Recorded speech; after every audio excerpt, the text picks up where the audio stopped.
Ассалаумағалейкум достар. Сөйлеп тұрған Батыр Шекенов.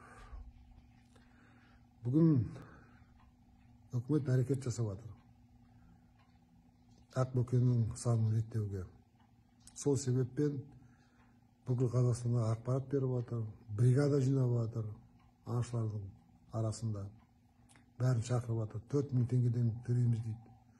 Бір киіктің басына.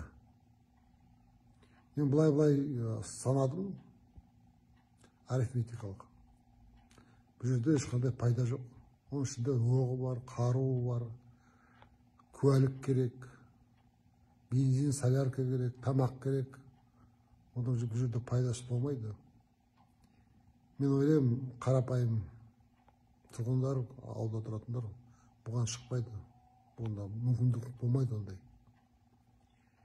Әрине бұл әдіс жасалған зат қой. Бұның артында тұрған осында билікте жүргендер. Өз пайдасын ойлап жүр. Бір путевка аласыздар, сол бір путевкаға 15-20-сын атып алады да, өзінің ғана пайдасын көреді. Бұнымен айналысатын солар браконьерлер. Мен кезінде Монголияда болғанда браконьерлерді ол жерде ұрдық деп атайды екен. Ұрдық деп. Осы ұрдықтар сонда шығады. Соның мүйізінде шетелге жібереді, Қытайға. Етінде базарда сатып, бір путевка, бір 15-20-сын атып алып, сол жердің пайдасын көреді. Ажарында тұрған крышалары болады ғой, әрине. Охотзоопром ба, басқа бір әйдіктер ме, кім біледі оны. Бірақ менің ойым, бұл ешқандай пайда халыққа келмейді, қарапайым халыққа. Екіншіден, осы етті базардан сатып алсаңдар, ол дұрыс болмайды. Неге?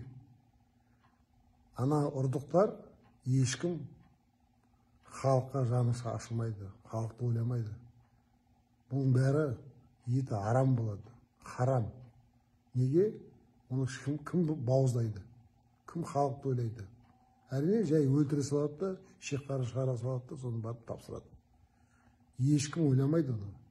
Біз мұсылманбыз. Қанын шығару керек.